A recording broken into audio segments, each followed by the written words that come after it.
relationship တခုမှာအကြိမ်ကြိမ်နာကျင်ခံစားနေရတယ်ဆိုလို့ရှိရင်ဖြည့်မတွေးပေးနေတော့ပေါ့နော်အရင်တုန်းကသူငါ့ကိုအရန်ချစ်ခဲ့တာပဲ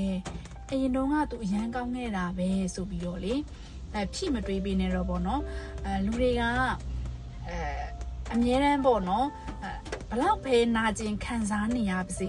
အရင်တုန်းကကောင်းခဲ့တာလေးတွေကိုတွေးပြီးတော့ဖြည့်တွေးပေးတတ်တဲ့အကျင့်လေးရှိရပေါ့နော်ကိုချစ်တဲ့သူကိုလေကိုကချစ်ရတာကိုဒါပေမဲ့လေအကြိမ်ကြိမ်ထက်ခါနေ့စဉ်နဲ့အမျှလည်းမျိုးနာကျင်ခံစားနေရပြီဆိုလို့ရှိရင်လေသူငါ့ကိုချစ်ပါတယ်လေဆိုရင်မှလုံးဝဖြည့်မတွေးပေးနေတော့တိလားအဲ့အစားတခြားသူကိုဖြည့်တွေးပေးမဲ့အစားကိုပဲပြန်ပြီးတော့ဖြည့်တွေးပါငါ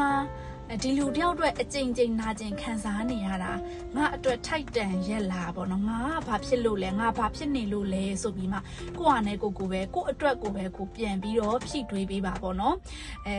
တခါကြားလို့ရှိရင်လေအတကြီးတာမကောင်းဘူးလို့ပြောရမယ်တခါတလေကြားလို့ရှိရင်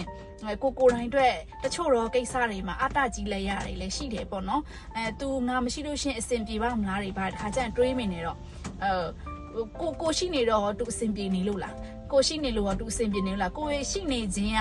ကသူ့အတွက်အဆင်ပြေလားမပြေလားတော့မသိဘူးကိုတိုင်းအတွက်အရန်နာကျင်ခံစားနေရပြီဆိုလို့ရှိရင်သူ့အတွက်ဖြည့်ပြီးတော့မတွေးပေးနဲ့တော့เนาะစုဘလို့လုံးဝမလဲဘာလဲဒီမျိုးလက်တိုင်ပြနေဆိုလို့ရှိရင်ကစုကတော့အဲ့လိုပဲပြောမှာတစ်ခါကျတော့ရှင်တော်မြတ်ပြောပါလိမ့်မယ်သူမချစ်တတ်တိုင်းနဲ့သူကိုချင်းမဆိုင်နဲ့မဟုတ်ဘူးเนาะစုကအရန်ချစ်တတ်တာတဲ့စုအရန်ချစ်တတ်တာเนาะ